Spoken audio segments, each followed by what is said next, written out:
We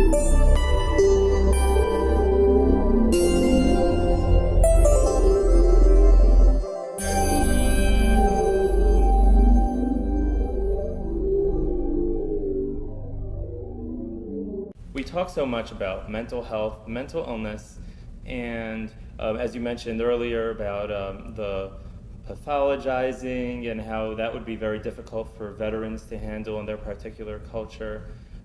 And others also have a lot of difficulty with diagnosis. That's particularly challenging for people when somebody, when let's say they see a psychiatrist who says, you have major depression, you have bipolar disorder, you have schizophrenia.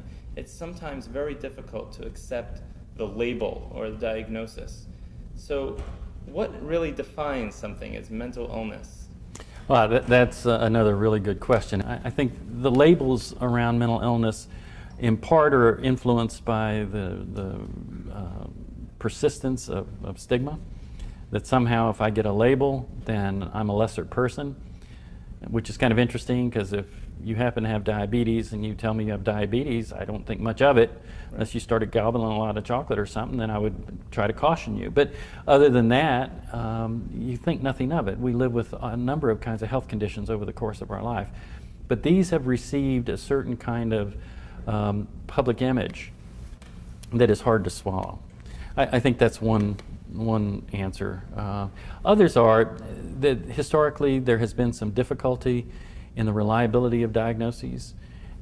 People who are seen at a certain time may look to have one condition. If they're seen another time, they may look to have a different condition, and that may lead to some confusion about what's really going on in their life. I think for a general audience member, a couple of things to keep in mind. If you're talking about feeling anxious, all of us feel anxious at some time in our life. In fact, anxiety is not necessarily a bad thing. It can motivate us at times when we may need it.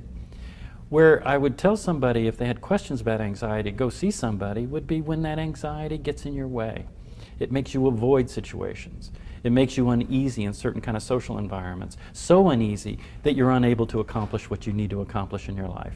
So it's more about the intensity or the duration of those feelings, not that you have those feelings. It is on a long continuum.